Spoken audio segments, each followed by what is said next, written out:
Lo primero por ahí que quiero decir es que el fallo es... Uno puede estar a favor, en contra, le puede gustar, no, todo bien. Pero lo que no se puede decir es que no era, nadie se pudo haber sorprendido por el fallo. Desde Corrales 2015 hasta acá, la Corte caminó un camino que tenía que la terminación lógica era Levinas. Levinas.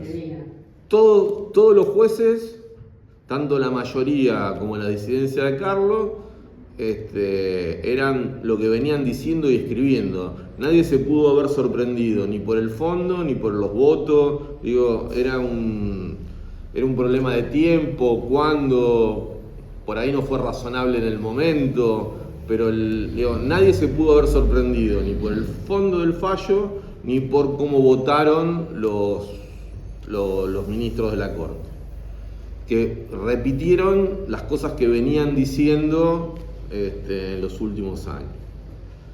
Eso como primera consideración. Por ahí el principal problema que tiene Levinas es el momento, ese chiste que hice de enero, pero el momento crítico es que es el último aporte de Maqueda a la autonomía de la Ciudad de Buenos Aires. Vamos, con Maqueda retirado de la Corte, ese fallo pierde, no quisiera decir la característica de precedente, pero el precedente empieza a ser un precedente débil, ¿sí? Porque no había, ahora no sabemos qué va a ser, pero digamos, mientras que se mantenía la Corte de 3, y nadie presuponía que iba a haber jueces por decreto, sino que eso podía pasar o no, pero mientras que la Corte tenía 3 jueces, no se podía repetir Levinas porque nadie iba a cambiar de opinión.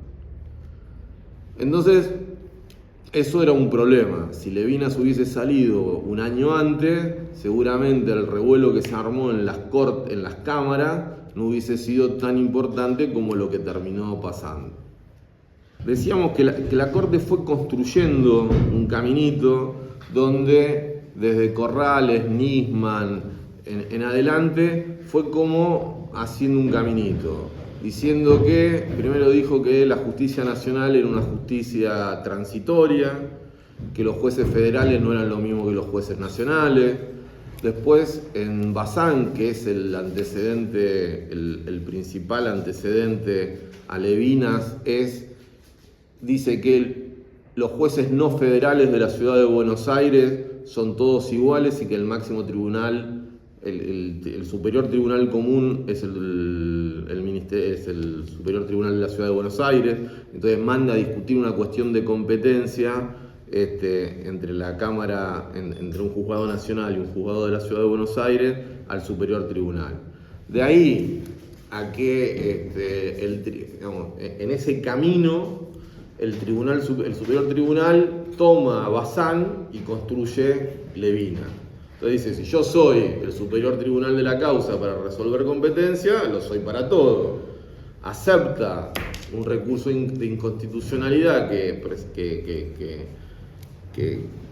plantean los abogados de Levinas y se traba esta competencia, este conflicto de competencia positiva entre la Cámara y el Superior Tribunal, que termina resolviendo la Corte. Tardó años. Levinas tiene como 5 años esperando el fallo de la Corte. El procurador se había manifestado en contra, pero eso no cambiaba nada porque, bueno, hay un montón de abogados, no es obligatorio lo que dice el procurador para los miembros de la Corte, y era razonable que la Corte terminara diciendo lo que dijo. Entonces, tenemos Levinas y tenemos un maremoto, se armó un desastre. ¿Por qué? Las cámaras se levantan. Durante todo el verano nos llegaban rumores, tanto en el colegio como en la asociación, del malestar de los jueces nacionales. Y los jueces nacionales terminan siendo muy críticos a Levinas, al fallo de la Corte, entiendo yo, envalentonados en términos de que no entendían de que no tenían que no se consolidaba ese precedente porque no había mayoría para repetir. La Asociación de Magistrados hizo dos cosas. Intentó que el procurador presentara un recurso ante la Corte y Casal no quiso. Y como no hizo eso, se presentaron ellos pidiendo un recurso ante la Corte para que revisara lo dicho ahí. Y lo mismo hizo el Ministerio Público de la Defensa. La Defensora General fue e hizo eso. Muy bien. Lo que no entendió la asociación, lo que no entendieron las asociaciones de magistrados ni quienes plantearon esta estrategia es que si bien no había mayoría para consolidar la doctrina levina, sí iba a haber mayoría para decir que el que manda era la Corte. ¿Sí? Si ustedes, por ejemplo, si quieren ver el último precedente con firma de Maqueda, ¿se acuerdan cuando se discutió el Consejo de la Magistratura? Que después que la Corte falla, el volver a la vieja ley si no se modifica el Consejo de la Magistratura, un juez de Entre Ríos quiere avanzar con una cautelar en contra del fallo de la Corte toma, se aboca y lo termina el juez revoleando al Consejo de la Magistratura diciendo el último intérprete de la Constitución somos nosotros y no hay nada más. Digo, eso de que el último intérprete de lo que dice la Constitución y de la constitucionalidad es la Corte, para eso iba a tener 3 votos porque Carlos Rosengren iba a votar eso. Entonces, ¿cómo terminó? Rechazadas las dos cosas, razonablemente, ninguno de los dos era parte, ni la asociación ni la defensa. Casal hace una cosa muy inteligente, que es presenta un escrito ante la Corte pidiendo la suspensión de los efectos de Levinas, diciendo que los fiscales no eran competentes, no había una manda legal que les diera competencia para presentarse ante el Tribunal Superior, y eso es un problema porque de difícil solución, porque no lo podían seguir el Ministerio Público de la ciudad, porque no tienen ningún nexo ni relación, y el titular de la acción penal eran los fiscales, y ahí planteó una cosa muy inteligente que la Corte no resolvió todavía ni trató, pero digo, es una nota, y yo creo, conociendo de la misma forma que me pareció muy acertado, que era natural lo que iban a resolver los jueces de la Corte sobre Levina, estoy seguro que el Superior Tribunal, cuando un fiscal se presente, le van a decir que es competente y bueno, tendrán ahí, no creo que ese problema subsista y en el medio pueda haber alguna solución legislativa. Estamos frente a una construcción pretoriana.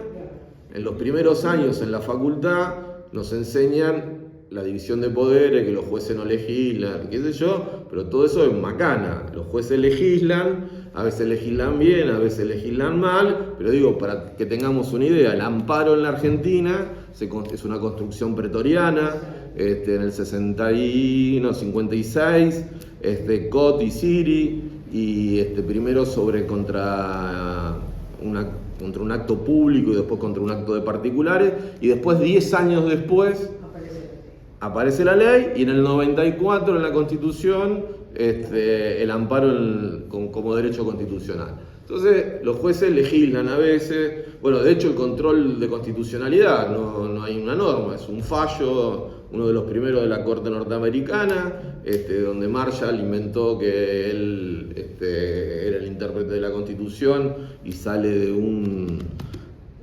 problema que tenía, porque era sobre un nombramiento de un juez que él había nombrado porque había sido ministro del gobierno anterior y después, pero digo, hay construcciones pretorianas, se legislan, cosas tan importantes como el control de constitucionalidad difuso se inventó en un fallo de la Corte norteamericana, y el amparo en la Argentina para ponerle un coso fue una construcción muy bien.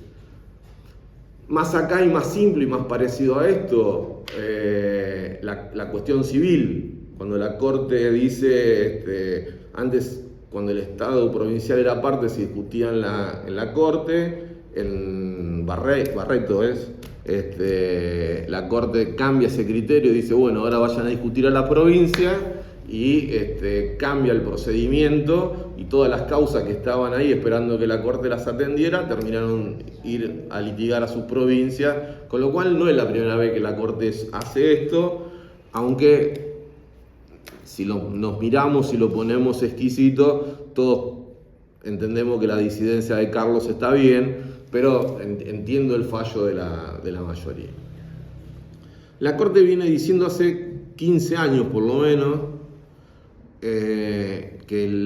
esto que les iba diciendo, que si bien la autonomía de la ciudad de Buenos Aires nace trunca, porque no se termina de discutir en la constituyente y queda a expensas de una regulación de una ley que va a defender los estados, los intereses nacionales, lo que termina siendo la ley Cafiero, hay una discusión, pero jurisprudencialmente y legalmente, porque la justicia, porque la ciudad va construyendo su propia institucionalidad, fue avanzando y la autonomía de la ciudad de Buenos Aires fue creciendo y se fue redimensionando. De hecho, la ciudad de Buenos Aires hace unos años creó el Fuero del Derecho del Consumo, que está bien, no había nada en la justicia nacional, y porque había un amparo que lo había detenido, y entonces la ciudad avanzó con eso, con unanimidad, con lo cual la legislatura porteña unánimemente avanzó sobre su propia autonomía. Los convenios de transferencia que fueron transfiriendo competencias, sobre todo fue muy exitosa en términos penales, ahí hubo como un acuerdo y se fueron traspasando delitos y competencias y pensando juntos cómo se trabajaba en términos de la seguridad de la ciudad de Buenos Aires. Pero bueno, eso quedó trunco y al final quedamos con que cada año, cada 2 años la Corte iba dándole un pasito más, reclamando el acuerdo político de las instituciones y que avanzara. También hay un fallo muy importante que es el de la ciudad de Buenos Aires, la de los colegios. ¿Se acuerdan ustedes en la pandemia cuando hay una discusión si la ciudad de Buenos Aires podía abrir o no los colegios? ¿Qué es lo importante de ese fallo? Es que la Corte le reconoce a la ciudad de Buenos Aires competencia originaria en la Corte, que solamente tienen las provincias, y le dice que la ciudad de Buenos Aires forma parte del concierto federal de la Argentina. Entonces, la Corte ha avanzado inexorablemente a entender que la ciudad de Buenos Aires es una provincia más, o el concepto que acuñó la misma Corte, ciudad constitucional federada. Recuerden ustedes que la Constitución Nacional se hizo con 13 provincias y la provincia de Buenos Aires, la más rica y la más poderosa, fuera, que después se va a reincorporar con una pequeña reforma constitucional, y que hoy somos muchas más provincias, y que las provincias fueron casi todas construidas por ley, o todas construidas por ley, casi todas en el medio del gobierno peronista, 55, 53, 52, por ahí, es el proceso de federalización de los territorios nacionales, Chaco, Formosa, La Pampa, toda la Patagonia, y la última provincia es Tierra del Fuego, en el menemismo. Entonces, si el Congreso Nacional puede darle facultades de provincia a un territorio nacional y nacen su poder original y su poder derivado en ese acto de constitución, más aún la Constitución Nacional, que fue la discusión de la ciudad de Buenos Aires. En el enojo, las cámaras, sobre todo la Cámara Civil, que hizo un plenario muy... A mí me parece que no quiero decir mal escrito, pero me parece que se sacaron las ganas contra todo lo que venía diciendo la Corte en los últimos años, porque no solamente discute el tema de Levinas si no discute todos los avances. De hecho, por la ley Cafiero se convoca una elección estatuyente en la ciudad de Buenos Aires y lo primero que hacen los estatuyentes es hacerse cargo de su poder originario y dicen que eso es una constituyente y hacen una constitución y no un estatuto. Si es que hubiese alguna disidencia semántica entre constitución y estatuto, pero la ciudad de Buenos Aires reivindica su autonomía desde el primer día. Y esa actitud, digamos, nunca nadie discutió que la Constitución de la Ciudad de Buenos Aires es una constitución. Y en el fallo plenario incluso discuten eso y de ahí para acá discuten todo lo demás. A mí me parece que hay una equivocación muy fuerte. Levinas no discute un tema de autonomía. Si bien está claro que es un paso más hacia la autonomía, sí tiene que ver con la autonomía, pero no tiene que ver con las transferencias. La justicia nacional se levanta en armas porque entiende que hay una suerte de transferencia de la justicia nacional a la justicia de la ciudad sin ser escuchados, convocados, discutidos. Y en realidad Levinas es otra cosa, tiene más que ver con este precedente que yo decía de causa civil, es que la Corte regula su competencia. Y dice, bueno, miren, en esto yo no soy competente, hay un tribunal superior de la causa que no soy yo, es el superior tribunal, discutan ahí, para venir acá primero tienen que pasar allá. Entonces lo que está haciendo es una regla de procedimiento más que de transferencia, porque con esto no se transfiere ningún juzgado, ningún empleado. Digamos, me parece que hay una sobredimensión del problema por parte de la justicia nacional que va a traer engorros para los abogados, muchos, si no se logran poner de acuerdo para ver qué es lo que se hace. Tanto la Cámara Civil como la Cámara Comercial sacaron 2 fallos plenarios diciendo que no iban a respetar Levinas, y la Cámara Penal Nacional y la Cámara del Trabajo sacaron acordada diciendo que no estaban de acuerdo. La Cámara Laboral no sacan acuerdos, tienen un sistema parecido al de acordada, pero que son como acuerdos y por motivos más livianos que la civil, pero dicen que no la van a respetar. Con lo cual los abogados estamos en un problema. Si no nos gusta un fallo de una cámara, ¿qué hacemos? Ahí hasta ahora tengo malas noticias.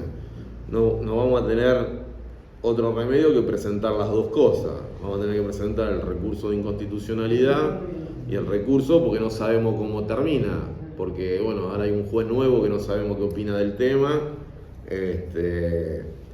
Y aunque votara en algún sentido, es hasta noviembre y no sabemos si después van a seguir, con lo cual pero por eso digo, la idea de, hay toda una discusión. Los fallos de los precedentes de la Corte son obligatorios o no son obligatorios. Entonces, ahí las cámaras dicen que no son obligatorios. Y en algún lugar tienen razón, porque la misma Corte ha ido variando en términos de la interpretación del valor de sus propios fallos. La jurisprudencia que ahora está en uso, digamos, es San Lorenzo, el precedente de San Lorenzo, que habla del leal acatamiento de los fallos de la Corte Suprema de Justicia. Pero deja algunos resquicios si hay un tema nuevo, si hay un planteo, si hay una cosa que se pueda discutir, con lo cual hay que acatar los fallos, pero que no son a perpetuidad. Si hubiese algún elemento nuevo, las cámaras se pueden apartar y la Corte volverá a discutir. El punto que tiene la justicia nacional es que el precedente no está consolidado. Si la Argentina tomara normalidad y se nombraran 2 jueces de la Corte como corresponde, siguiendo los preceptos constitucionales, y son hasta que su desempeño dure o hasta los 75 años, y ellos fallan en algún sentido, se acabó la discusión. ¿Se entiende? Si de los 2, si se vuelve a constituir una mayoría como se hacía con Maqueda, la justicia nacional, la verdad que no tiene derecho a seguir diciendo que no, porque lo único que va a hacer es hacernos perder tiempo a nosotros. Y si el precedente se da vuelta porque los jueces que aparecen, los juezas que aparezcan, no están de acuerdo, bueno, se acabó el precedente Levinas. Recuerden que junto con Levinas, la Corte sacó 15 fallos más, diciendo que, de acuerdo a la doctrina Levinas, remitía en una carillita con firma cuando... Bueno, tiene 36 causas más de esas, que bueno, que no sé qué va a hacer. Y hasta que no se consolide el precedente, estamos en un problema, porque al menos que la Justicia Nacional cambie de opinión, que no parece estar dispuesta a cambiar, ellos van a seguir rechazando la competencia del Tribunal Superior de la Ciudad de Buenos Aires para entender digamos, como que sea su jefe o el que pueda corregir su sentencia. Entonces, ahí vamos a tener un problema. Entiendo yo que hay que presentar los dos recursos. Lo que va a hacer la Cámara es rechazar, invocando el plenario o las acordadas, el recurso de inconstitucionalidad. Habrá que ir en queja al Superior Tribunal. Desde el colegio estamos trabajando para que la legislatura saque una ley sacando ¿cómo se llama? El pago del recurso de queja hasta que no se solucione este problema. Ustedes vieron que cuando vos presentas un recurso de queja tenés que pagar. Bueno, entonces que vamos a tener que pagar los dos, a la Corte y al... Vamos de vuelta, hagamos como si fuese un partido de ajedrez. La Cámara dice algo que a vos no te gusta, entonces vos presentás los dos recursos. Ponele que la Cámara te diga que no por el fallo plenario al de inconstitucionalidad y a la extraordinaria te diga que no porque no tenés razón. Entonces vos tenés el problema de ir en queja a los dos tribunales, entonces tendríamos que pagar dos. Entonces bueno, le estamos conversando está conversando el Colegio Público con la legislatura a ver si se puede eximir del pago de la queja hasta que la jurisprudencia se acomode y tengamos un camino para seguir. Después, ¿qué puede pasar? Que en este juego de ajedrez, que te rechacen el recurso de inconstitucionalidad y te den lugar al recurso extraordinario. Y cuando llegue la Corte va a decir sí, o no lo resuelve nunca porque no tiene número para resolverlo y no tiene plazo. Con lo cual, los jueces de la Corte, la idea de que ellos mandan, no creo que se dejen ganar y cambiar un precedente en 6 meses, eso sería un desastre. Con lo cual, lo que van a hacer, creo yo, es no tratarlo hasta que tengan. Entonces podemos estar 5 años tardaron 5 años con Levinas, pueden tardar 5 años con nuestro nuevo expediente. Con lo cual, nosotros necesitaríamos una solución rápida para uno u otro lado, eso en términos de abogado.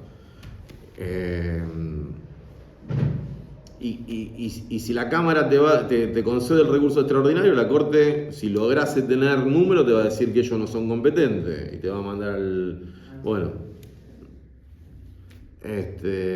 Así que ese es la dificultad, tanto dogmática, científica si se quiere, y práctica, en las que nos encontramos con el fallo de Levinas. Vamos a ser sinceros en alguna cosa. No hay ninguna explicación. Yo no sé si están a favor o en contra, pero yo les voy a decir lo que en mi íntima convicción. No hay ninguna explicación que para que la sucesión de mi mamá, que nació, crió, tuvo sus hijos y se murió en esta ciudad, la tenga que hacer un abogado, la tenga que hacer un juez elegido por los senadores de Formosa, Chaco, Jujuy y la provincia de Buenos Aires. No hay cosa. Y algo peor, que el sueldo de ese juez lo pague el chaquito cañero que labura en tu ni que hablar de para los cheques, para los divorcios. No, porque hay algunos lugares donde vos podés discutir y que hay que hacer entendible. Si viene la Cámara del Trabajo, decís, che, yo acá tengo colectiva, derecho colectivo, tengo la cosa de los sindicatos. Bueno, sí, eso hay justicia, ahí es razonable. Bueno, veamos, por ahí hay que construir una justicia federal del trabajo, pero digo, el señor que tiene una ferretería en Caballito, y el tipo vive en Belgrano y su empleado vive en Flores, ¿por qué no puede ser un juez de la ciudad que resuelva ese contrato de trabajo? Yo me voy a permitir unas reflexiones.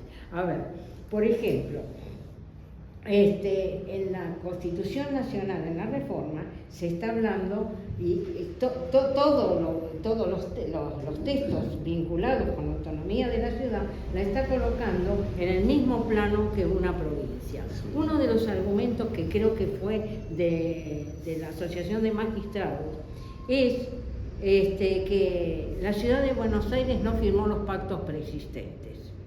Bueno, lo mismo que la mitad de las provincias argentinas. Exacto, a eso apunto. Las provincias no lo firmaron, pero indirectamente, cuando los pactos preexistentes, casi todos ellos, están firmados por la provincia de Buenos Aires. ¿Y dónde estaba la ciudad sino dentro de la provincia? A ver. Ese es un punto que el otro día lo desarrollaba Solá en el colegio. Pero me parece que ese es un argumento, pero rebuscado. Me parece que es más fácil es el otro. Los pactos preexistentes eran 13, ¿no? El libro, como dice, 13, la provincia de Buenos Aires y 13 ranchos en el libro. Claro.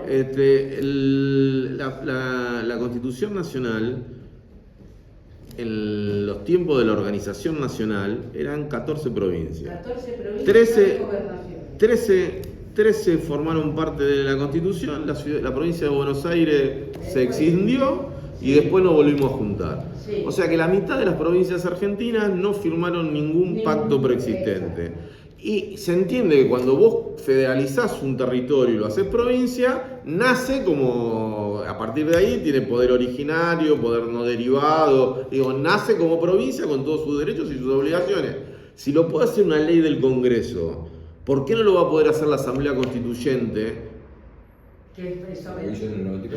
Entonces la idea de ciudad federada, constitucionalmente federada, ¿no? Y aparte, vamos de vuelta, para hacer más fácil. Si ladra, mueve la cola y tiene 4 patas, es perro. Sí. Bueno, ¿cuántas ciudades eligen senadores nacionales? Ninguna. ¿Cuántas ciudades eligen diputados nacionales? Ninguna. ¿Cuántas ciudades tiene competencia originaria? Ninguna. Bueno, flaco, parece... es una provincia la ciudad de Buenos Aires, o más parecido a una provincia que a una ciudad, y en esos términos nosotros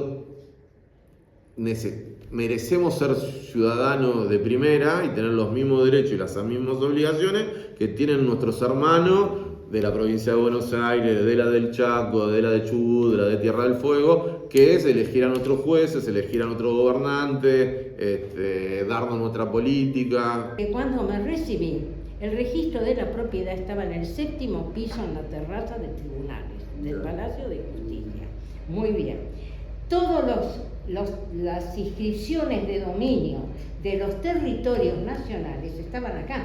Y cuando se provincializan, tienen su propio registro de la propiedad y se le mandan los tomos, pero acá el registro de la propiedad sigue siendo, y lo paga el Ministerio de Justicia, y como no le alcanza el dinero, le paga el Colegio de Escribanos un suplemento para mantenerlo. Bueno, es decir, a mí lo que me interesa es tratar de defender en este fallo que lo hace, y que es muy buena la relación tanto de la mayoría como de la minoría.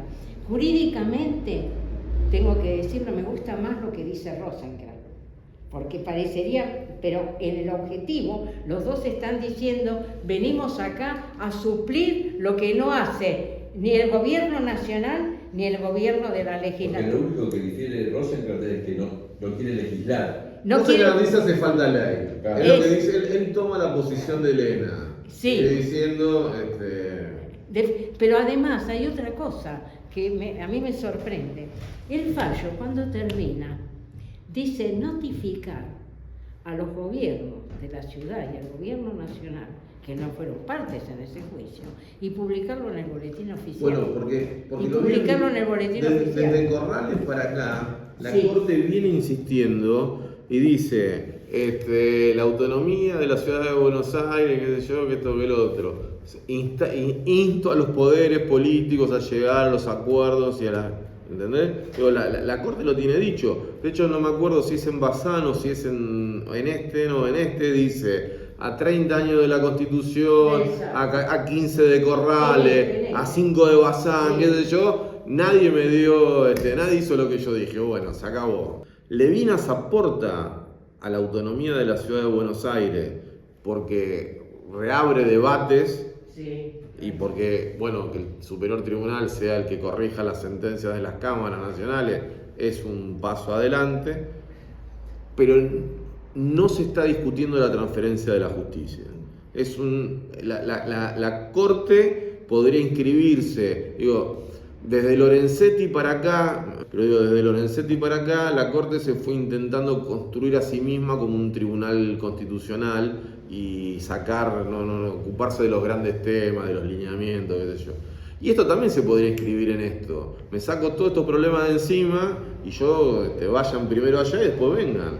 Entonces es raro, porque lo que hacen las cámaras nacionales es como un recurso de inconstitucionalidad inverso, sí, donde el inferior, ¿no? Porque la Corte, la Constitución dice el poder judicial de la nación es la Corte y tribunales inferiores.